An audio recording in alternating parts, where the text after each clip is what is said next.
and I'll need to share my screen if that's okay too. Oh yes, I have it set up so you can share your screen, and you are live on Facebook. I'll be right here if you need anything. Okay, thank you.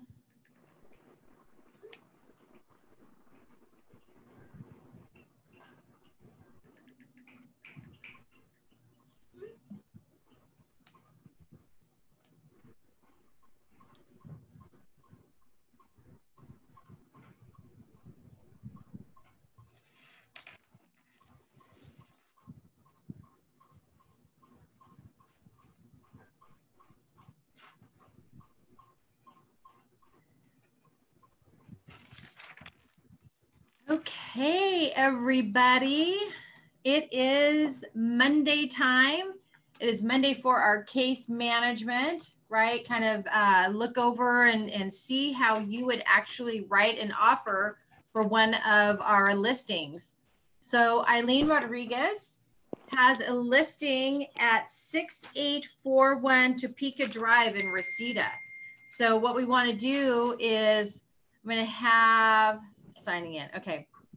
We're waiting for, actually, Louisa is going to be presenting Eileen's listing to everybody.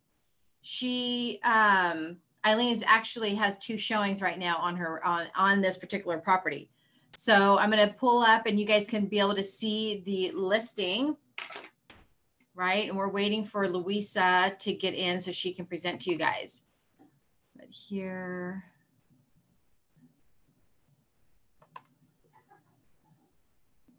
Okay, awesome. So can you guys see my screen? Yes, we see your listing screen. Okay, awesome. Thank you.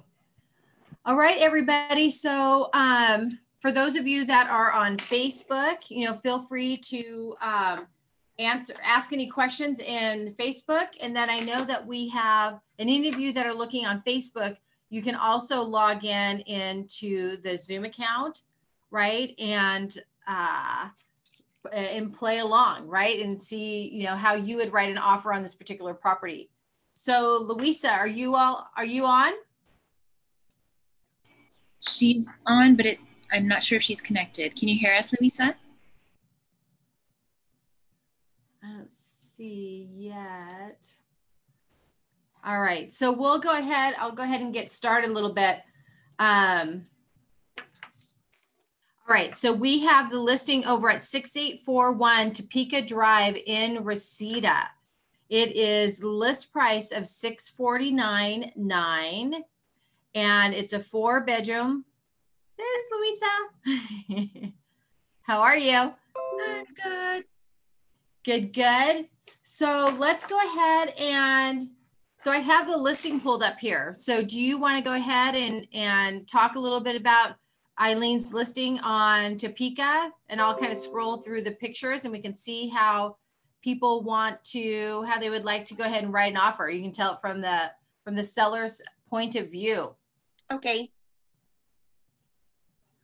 So you can go ahead. Are there, what would you like to share? What is the seller looking for in an offer?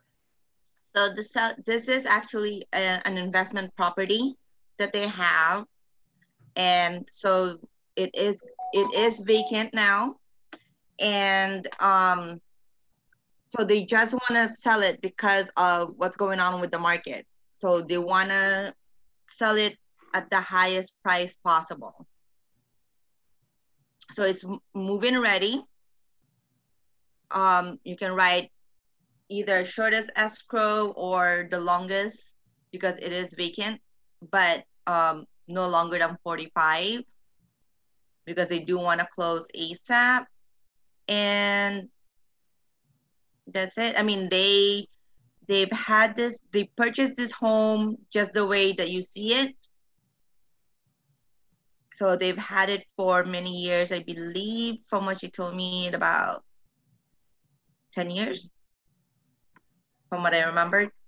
But so it's always been an investment property. Nice. So it was from the very beginning, they just rented it out. Yep. Yeah. And so they're just selling it because they see that how the houses are so high and everything is selling really fast. And that's that. That's about it. So then it says this 4-bedroom, 2-bath home is ideal for a growing family. Step into the spacious living room with recessed lighting that flows into a beautiful kitchen. The kitchen is remodeled with extra cabinetry and counter space, perfect for the cook and your family. All 4 bedrooms are spacious and have laminate flooring. Yeah, apparently all the bedrooms are humongous. So it is very big. All right, awesome. Okay, so where'd she go? Where'd Angie go? Okay.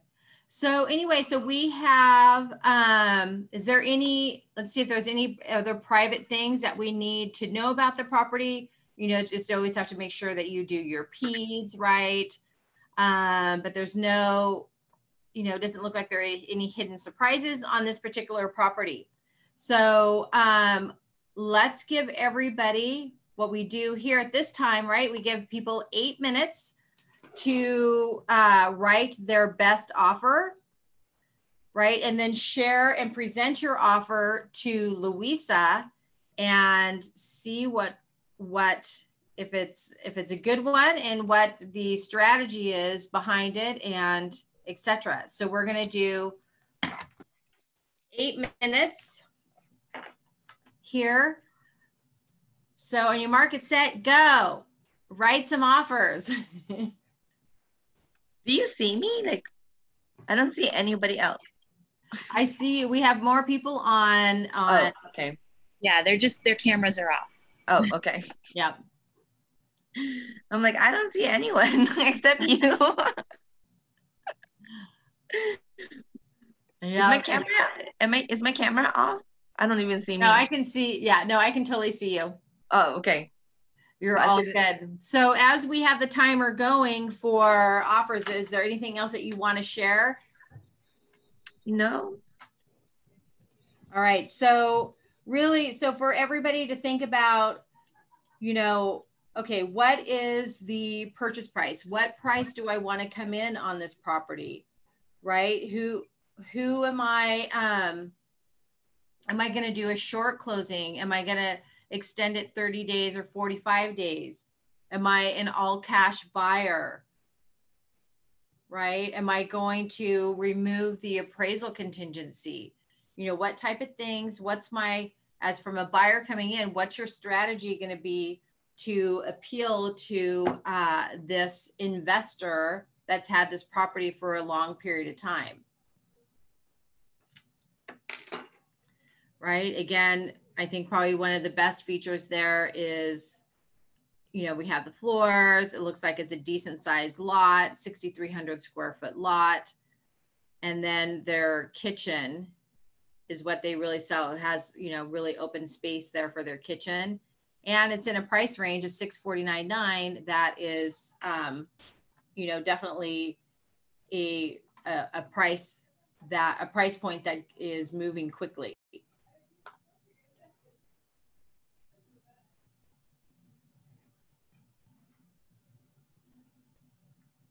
Oh, how funny. Angie showed the property twice.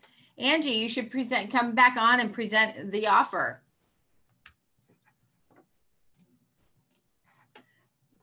So I guess, let's see. Should we play a little bit of music, have a little bit of music in the background while we're waiting? Sure, why not? I know. Do. That's what Hallie had on last week. But I might be annoying, so I'm like. All right, let's see what kind of music I can play for everybody here.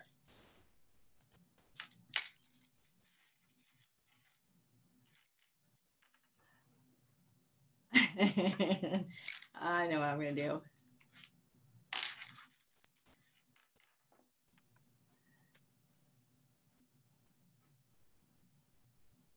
Oh, they may not let me. Last time because this is on Facebook, I got shut down. So they may not let me do this particular song while we're waiting. So we have 4 minutes left as we are waiting for everyone to write write their offer for Eileen's property. But like, I accept everything. She will kill me.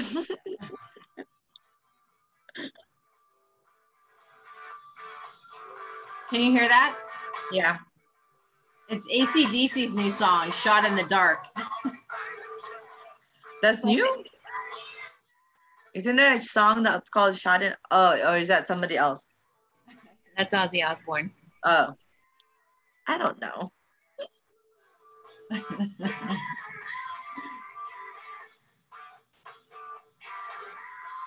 What's cool though, we were at Sagebrush yesterday. Nice. Okay, so we have, so are there any questions? Anybody coming up with anything yet?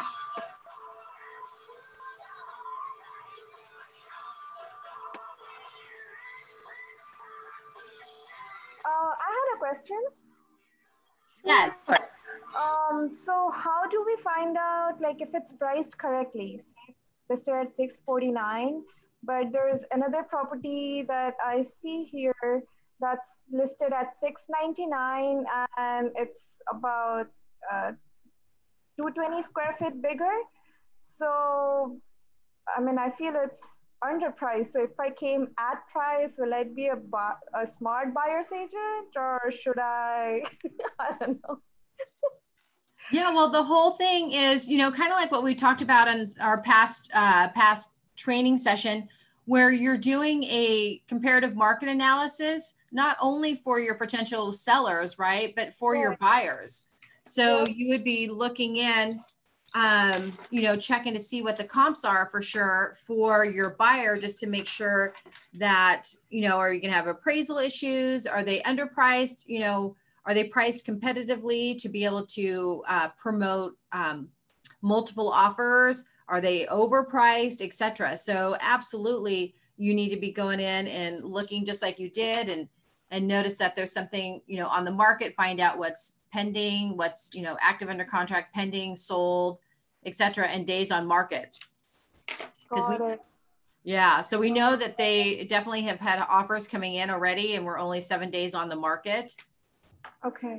I don't know if it's a stupid question, but just wanted to ask, how do we do the CMA within like 5 minutes? Yeah, well, sometimes, you know, this is more for practicing how you would write the offer, right? Okay. And where you would come in. Like you said, so within 5 or 8 minutes, are you really going to probably adequately do a CMA? Maybe, maybe not. Right. But really, it's kind of like, okay, let's, you know, where Louise said indicated that it's priced, you know, pretty competitively. And let's say you're in a multiple offer situation, you know, that you're coming in a multiple offer situation. Where would you come in? You know, you're basically at 650. You may want to come in at 660. Right. And then figure out, you know, what, you know, are you pretending that you're an all cash buyer or are you pretending that you're, you know, you have a loan? So what does it, you know, what does that look like on your paperwork? Got it. Okay. Thank you. No, so those are awesome questions. So for example, I'm not sure if any of you had, you know, your RPA. That's one thing I didn't mention at the very beginning is to have your RPA pulled up, because sometimes people will, you know, just talk through what they are presenting. Let's see, where are we? We have about 18 seconds left. So what I can do, because I don't know, is there anybody on here that would like to present? Oh, there's JP Hall, thank you, and Priya. I don't have an RPA. I can just verbally maybe discuss the terms. Yeah, for sure. So would love for you to go through the terms that you would be presenting to Louisa. So do you want to go ahead, Priya? Sure. And just so you know, Louisa, this is my very first time actually, like, you know, verbally doing this. I've never shared my offer with anyone before. So thank you. You're fine. So next time though, no excuses. I'm just kidding. will come in at full price because I think it's priced very well. The price per square foot that I've seen in the nearby sold and ones which are listed on the market, it's in the same, like, couple dollars here and there, but it's in the same ballpark. So full price, and just so that we win over the other offers, I would say 5-day appraisal contingency, 20-day close, and 20K down as EMD, and 20% down payment. We might still lose in this market, but still. So you're saying you're gonna put down a deposit of 20,000 and also 20,000 deposit? No, 20%. I mean down payment. 20% down, and for earnest money, I'm saying 20K. Oh, 20,000. I mean, that's how I won my home when we put down bigger earnest money because the previous buyer backed out. So, yeah. Oh, it's at appraisal. So you're doing 20% down. Okay. So you're gonna stick with inspection contingency is gonna stay the same, and you are doing a 17-day, 21-day loan with a 20-day escrow. Sure. Yeah. I didn't think of that, but yeah, I meant that. Okay. I hope they're not recording this, man. Okay. Well, so we're probably gonna give you a seller's counter because for our highest and best, because the client knows the pricing of the market and she does want to go higher than the asking price. Okay, then I think our highest and best would be 660. 10K over. Okay, so just so you know. Okay, anybody else? I have an offer. Okay. But I do have some inside information, so it's not good. Well, you tell me. Okay. I have inside information too. Okay, because I know they've already gotten an offer for 660.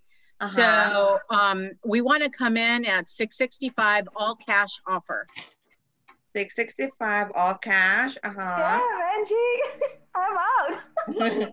And Sugar then daddy. all cash, and then contingencies. I guess the contingency would be I want the property inspected because I did see some issues.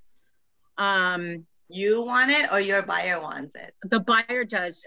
In the walkthrough, the buyer brought up that there was a tile that was broken. There's a fixture missing in the bathroom. We saw some tiny little roaches, little friends. It's not included in the price though. And there's just a little cleanup from a shed that's in the back. Yeah, so it all depends upon what we discover in the inspection. But I'm assuming that all properties get inspected anyway, right? Up to you. Yeah, it's up to the buyer if they want to have inspections done. If they do not have inspections done, then they will have to check the box and sign a form for a buyer inspection waiver, right? Because it's going against our advisement. So basically, I know what Luis is asking too is, the contingency time periods, right? So we have a default in the contract that says, like, for example, even though you're coming in all cash, are you still going to have it contingent or not contingent on the appraisal? And the default days in the contract is for 17 days after acceptance for removal of that. So with this all cash offer, would you still have it contingent on appraisal? Yes, definitely.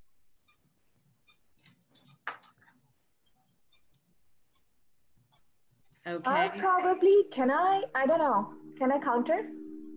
Well, Can you take a breath? Just kidding. Yeah. Sure.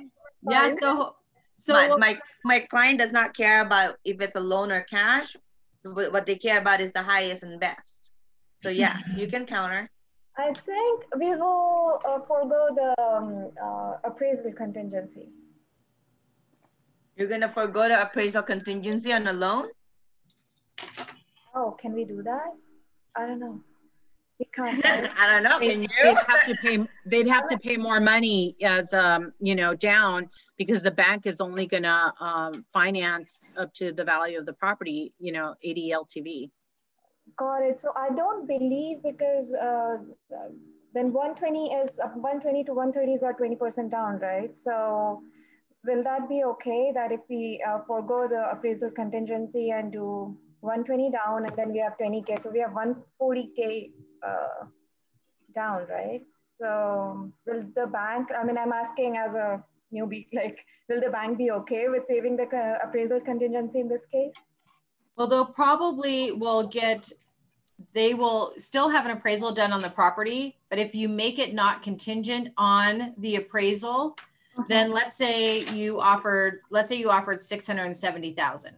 Okay? And then you had the appraisal came in at 650,000. So since it is not contingent on the appraisal, then the buyer would more than likely would be at risk then of coming in with that additional 20,000 to make up the difference of what they've already agreed to purchase price of 670,000, right? So instead of 120K down, we might have to do 140K down? Correct. Yeah, because you have to, because it's, they would have to still get loan approval, and they cannot, if they don't get loan approval because of the appraisal, then that's not a reason, that's not a contingency of the agreement. And then they could be at risk of, if all of the contingencies were removed, right, then they could be at risk, obviously, of losing their deposit monies, because it's not, because you had already removed that particular contingency. So they would have to come up with the difference unless the seller is open to renegotiating the purchase price. Can we put that in the offer? That, to renegotiate if something happens to the loan, or the loan, like the bank, doesn't allow. Can we renegotiate with the seller? Well, you can, but I mean, well, then what's the point of not having no appraisal contingency? Just so that our offer doesn't fall through. Well, you need to protect the interests of your client, and I would keep that loan contingency. Okay. That's why it's there, to protect your client. Got it. So when is it advisable to actually waive that appraisal contingency? When it's an all cash buyer and they're loaded and they don't care?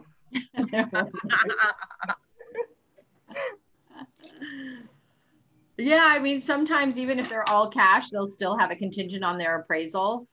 Okay. Just all the, each situation is different, right? So it all depends on the, location, the price that they've already negotiated or that they're negotiating, condition. I mean, there's just so many different factors, and some people just don't care. They're just like, okay, I want to get this house no matter what, and I'll pay 50,000 over. I'm totally okay with it. Okay, got it. Thank you. So maybe we can waive the inspection contingency. I'm kind of feeling shaky about this appraisal thingy. It seems important. So we'll waive the inspection. And it's quick close, 20 down, 20K in EMD. Yeah. Yeah, so I have a couple comments. Louisa, do you have anything though before I keep talking? No, you can go first. Okay, so a couple things, especially when you are working with a loan, right, and how busy everybody is right now. You initially had put a 5-day appraisal contingency, right, which is probably not going to happen at all, right? So one of the things that we always want to keep in mind when we are getting ready to write an offer for our buyers is to have clear communication with the lender, right? To find out exactly what their timeframes are and how quickly they can close, right? So, you know, it may even take 5 days, 7 days, 10 days just to get the appraiser out there, right? And then you have to wait a couple days for the appraisal to come in.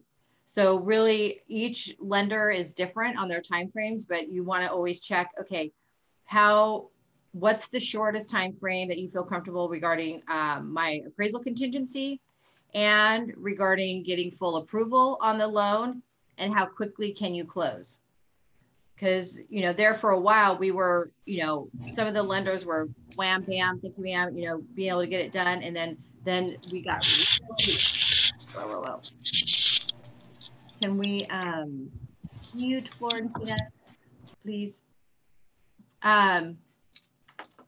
Thanks, Florentina. And can you hide the video too, please? Sorry, thank you. And then also find out what, you know, how quickly they can close, so on and so forth. Because, you know, I know everybody wants to come in with as strong as offer as possible, but we have to be realistic in what the buyers can actually, how they can actually perform, right? So that's why it's very, very important to always have those conversations with your lenders to make sure to say, hey, you know what, we're really, you know, we really want to tackle this and do the best that we can, but what can you do for me, right? Does that make sense? Yeah. So just wanted to ask, as a new agent, do we direct our buyers to be pre-approved by our own preferred lenders, or do we go with whoever you know, they like and, you know, try to make a relationship with them? Like, what's the standard for this? Well, of course, we would love for you to use, you know, our preferred lenders, and just because we have more control over the situation, if you will, right? Because of relationships, etc., that we can help. You know, if there happens to be any snag, or let's say a lender wasn't responsive. I mean, Luisa can tell you a horror story about working with a horrible lender, you know, that the communication wasn't there. I mean, the deal ended up not even closing. It was just a real unfortunate mess. So, but if it was one of our in-house lenders, then we would be able to, you know, slap them aside the head basically and say, get to work, do your job, right? It just gives us more leverage. But if you have these relationships, of course, with anybody, you know, it's because lenders, you know, lenders can make or break your deal. Absolutely. So you want to have someone that knows what they're doing, and, you know, and we work with amazing lenders here in our offices. Yeah, and you also want to be able to reach them like 8 days, 25 hours a day, because remember, you work 8 days, 25 hours a day, and your client expects you to work 25, you know, 8 days, 25 hours a day. So you need to make sure that that lender works Monday through Monday, like from 12 a.m. to 12 a.m. You know, like, you know, they have to be via text, via phone, everything. So that's why getting a lender from like a Bank of America, which I worked with, was horrible, because I could not, from like 5:01, I could not get a hold of them at all. Wow. And then, you know, 8:59, I can't get a hold of him. So he's like literally only from 9 to 5, and then Monday through Friday. So if something happens on a Saturday or a Sunday, Yeah. like I can't ask him any questions, or neither my buyer can ask him any questions. If you need a pre-approval letter because you saw a house and they want to see it, they can't give you one because they're not working. So if you do get something like that, you know, kind of like talk to your clients and say like, hey, you know, just so you know, what if, you know, let's get you a second opinion. Like, are you really married to that lender? Like, let me get you a second opinion because of this.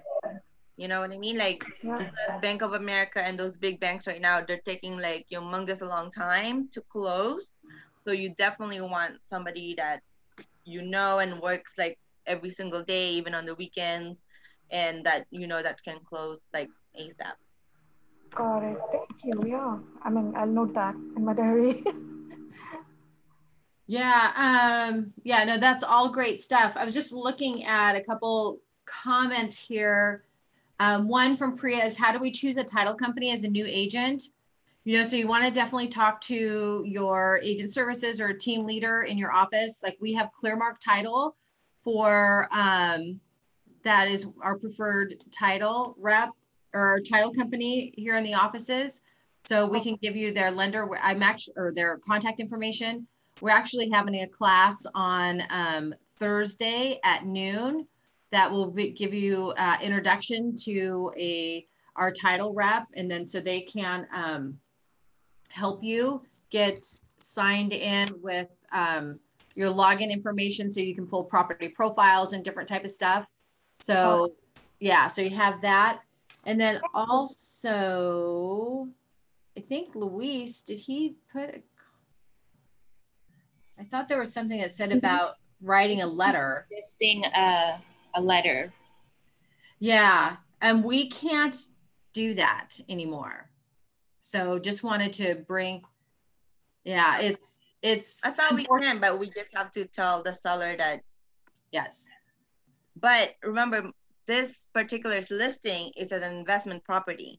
So investors, they don't care about that. So, you know, if it's like a family, then yes, that they've been there for a long time. But if the listing agent said like, oh, this was like an investment property, it was a rental, like then don't even waste your time writing a letter, because investors, they could care less about who lives in there. They don't care. They only care about is how much you offer them. Yep, absolutely. That's true.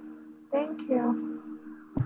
Yeah, so you just want to make sure that you check in there for natural hazard disclosure regarding the retrofit items. Also, if you're trying to stand apart, remember we can keep also, we don't have to do all the boilerplate stuff, right? So you can split, if you wanted to, you could pay seller's title policy. I mean, that's not typical, but there's different ways to be able to make your offer be even stronger. Maybe the buyer will also pay for their own home warranty, etc. Just all these, it's having a conversation with the listing agent, finding out where they're coming from, building that rapport with them.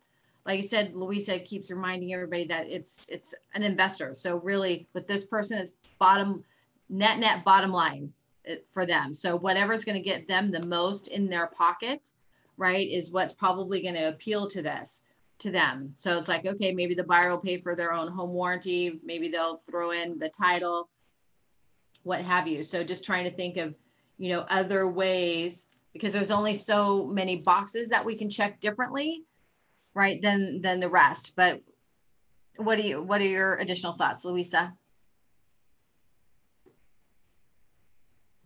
I have a comment before Luisa goes. Sorry. No. Sorry. Okay. So, I mean, where can we see what is traditional or customary that the buyer pays for or the seller pays for, so that I know when we're giving like a freebie or not complying, making a concession? So that will be in contract training. So I'm actually doing a special mentee, contract training next Wednesday at 5 o'clock that goes in, and I boilerplate basically that go through the contract, so you guys understand what the paragraphs mean and what the standard terms are basically, right? So that will be in a different training session.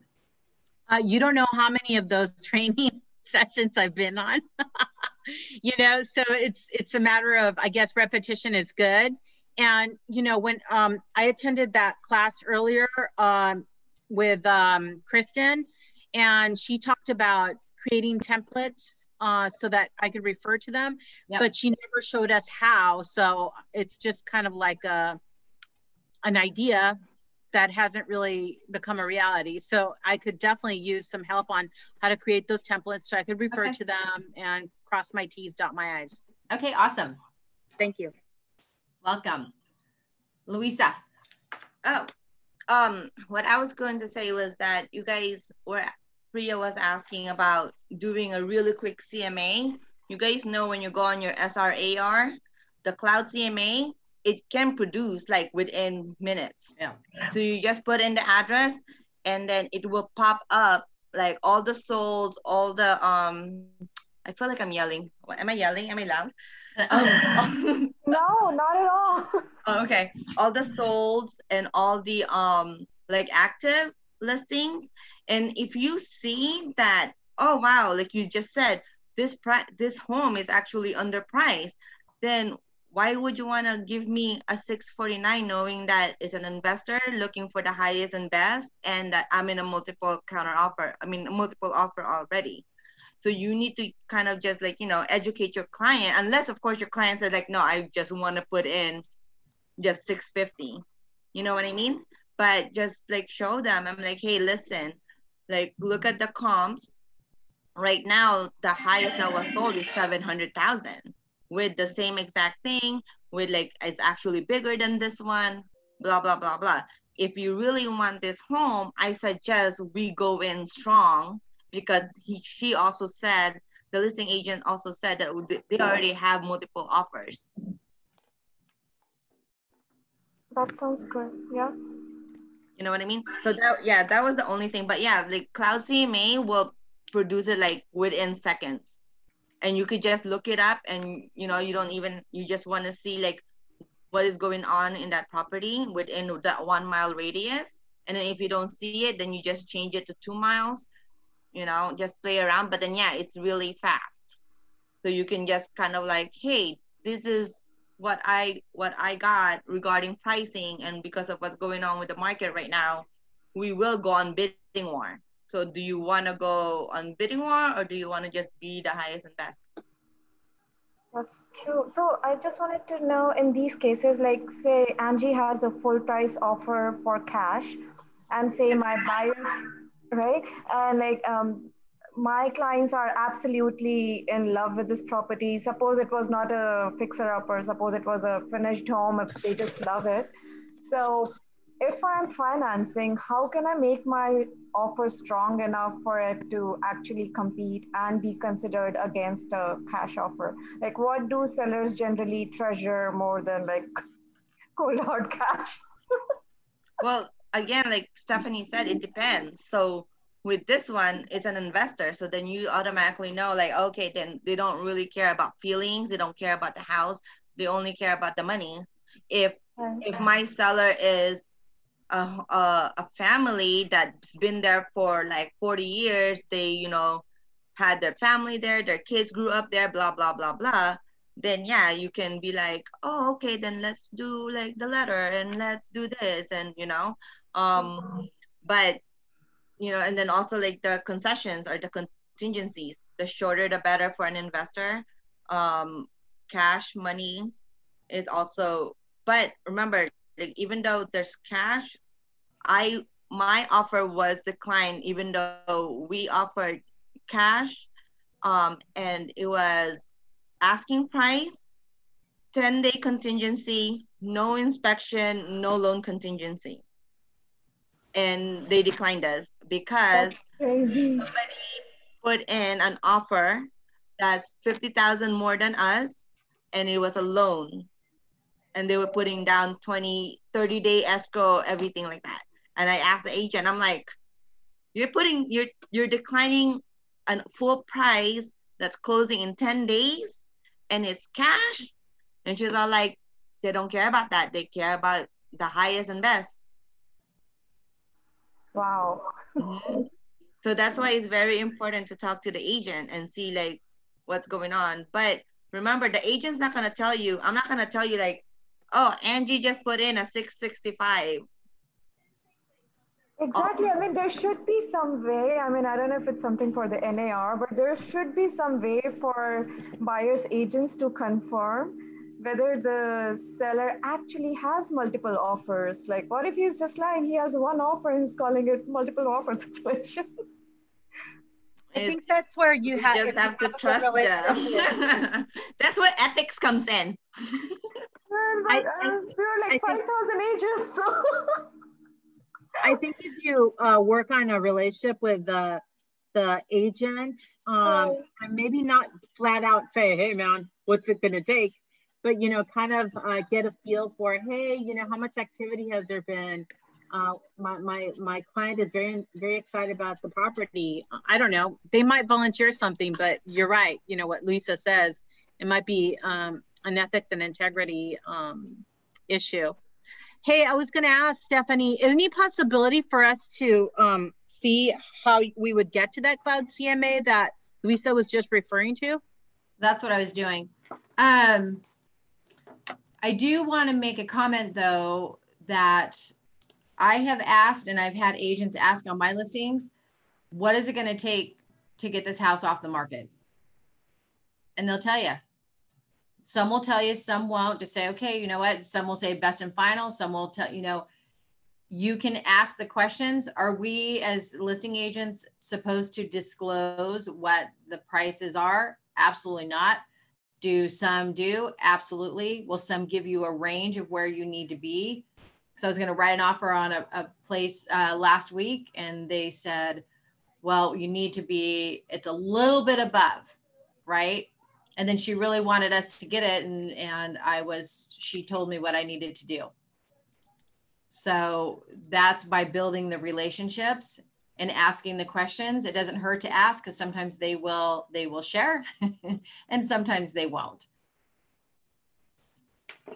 And then also, if you want to confirm that that there's other offers, you can see that. I'm trying to think, like for let's say your offer was rejected, you know, you want to make sure that it was shown, because sometimes people will say, oh, we're just rejecting your offer. They actually have to have this. You can request that they have the seller sign the rejection initial at the end at the offer, indicating that they at least presented it and they decided to reject it. So real quick, guys. So what I did is on the map. Okay. We had the address of the Topeka address. So then what I wanted to do is find out what's happening in the neighborhood. Okay. So then we go over to this draw polygon, which I already did. And you just draw around the neighborhood to find out what's going on. Okay. Then I went to criteria and I just checked on coming soon, active, active under contract, pending, closed over the last 60 days. Okay, I got 6 matches. These were my results. So I can tell real quick what's happening in this area, right? There was a sold, etc. So if I want to do a quick CMA, I'm going to check on all these guys. You know, you can take some out, some not, but just for quick purposes right now, you click on the ones that you want for your CMA, go over to Cloud CMA.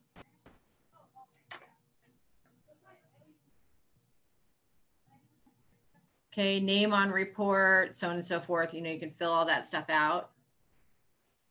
All these listings populated.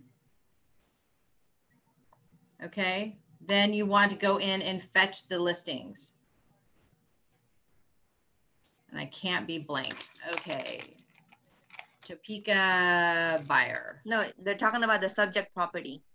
Oh. Yeah, that one can't be blank. Oh, address can't be blank. It would help if I read. Okay, Topeka buyer. And then we go in, what's the address? 6841, 6841. Topeka. So it comes in right here. It populates. Okay.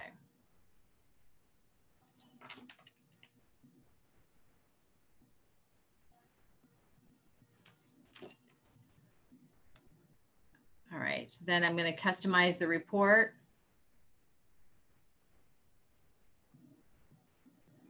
And just as a reminder, guys, to change the theme, if you guys don't have it defaulted for your forward living, KW Ford Living or KW Ford Living Luxury, right?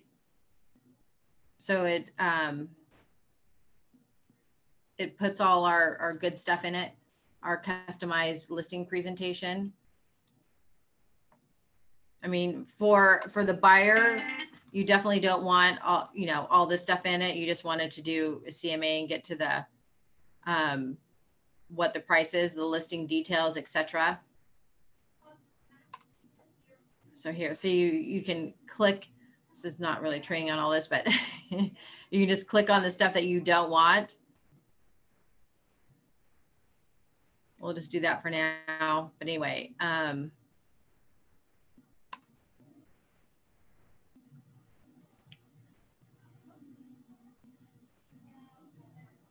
welcome to iBuyer Connect. oh, well, look at that. Currently, our investors are looking for homes that are... Sorry, guys. Okay, so it's publishing this. Like I said, this is, it populated all the stuff in there for a seller.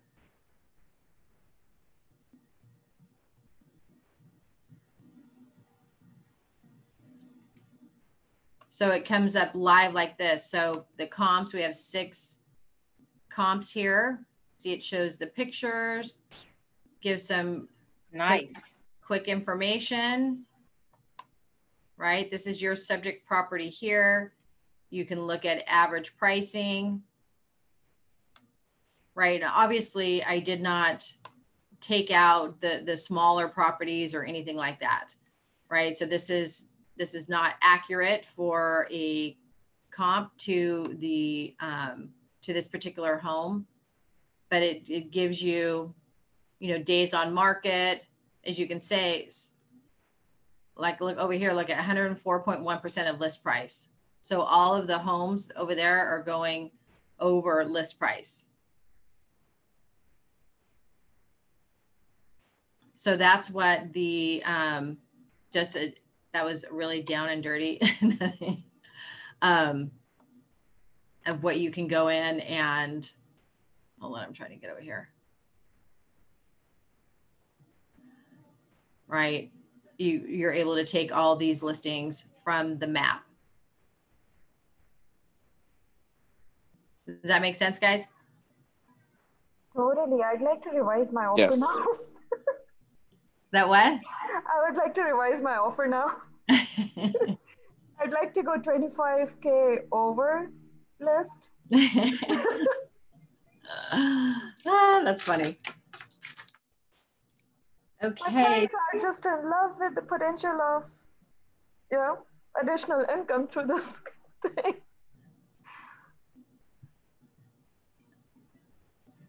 Okay, I'm going back to the comments. What if the lender wants one? What does that mean? I don't know. Wants an appraisal, maybe? Yeah, on there, you looking at the questions? I don't know. No, I'm not. I'm guessing that's what it says. And what if the lender wants one? Robert said you answered it already. Oh, I did? Okay, cool. All right. So does anybody have any questions or thoughts that they want to share? Louisa? Yeah. For support the appraisal, there is a way, I mean, you can't do it, but if the underwriter or your lender says, oh, we're waiving appraisal, then they can do that. So I've gotten, like, the escrow I have right now, they waived the appraisal. And then the escrow before that, they also waived the appraisal. It only depends. I mean, I asked the lender, like, how did that happen? And they said that it's because, like, you know, whether maybe like the underwriter liked property, the community, and they already saw that the prices are like skyrocketing in that community, and it is, they wouldn't take, they will just say, okay, appraisal waived, and it would be whatever they put in. So we put in the asking price, so that would be the appraisal value. But technically, we don't really know the actual appraisal, you know, the value, but for them, that's the value. But you cannot do, like, you can't say like, oh, you can't tell your lender like, oh, we want to waive the appraisal. Because I tried that and he's like, nope. So it all depends on the underwriter or lender or the bank that's going to give you the loan. And can we do that? Like, can we talk to the lender before writing an offer? Like, do we have enough time to do that? No? They will say no, because I did that. Because I'm like, oh, can we waive the appraisal? We can't. We cannot do it. Only the underwriter. So once the request goes through, then the underwriter will tell you like, okay, we will waive the appraisal. But we can't, like, the lenders, like, they have no say on that. You don't have a say on that. So if we got it. So basically, we cannot write it in an offer because till then there's no way we can interact with the underwriter to get that confirmation, correct? Yeah, well, if you do it, then you have to pay the money out of pocket. Oh, yeah, not doing that. Mm-hmm. But if they do it, if the underwriter said like, okay, I'm gonna waive the appraisal, then yeah, then your buyers are golden. Perfect. Mm-hmm. The only thing with that is like, what if you see, like, you did your own comparables and you're like, oh, it's under, right? But I know for a fact that that community that we put in an offer, the one that we're in escrow right now, like all the homes are actually going like 20,000 and above. Got So it. I was kind of happy that we did the appraisal waiver, because if the seller finds out that their house is actually more than 20,000, I didn't want them to come back. Right. So I wasn't like afraid of that. I was like, yeah, go ahead, waive it.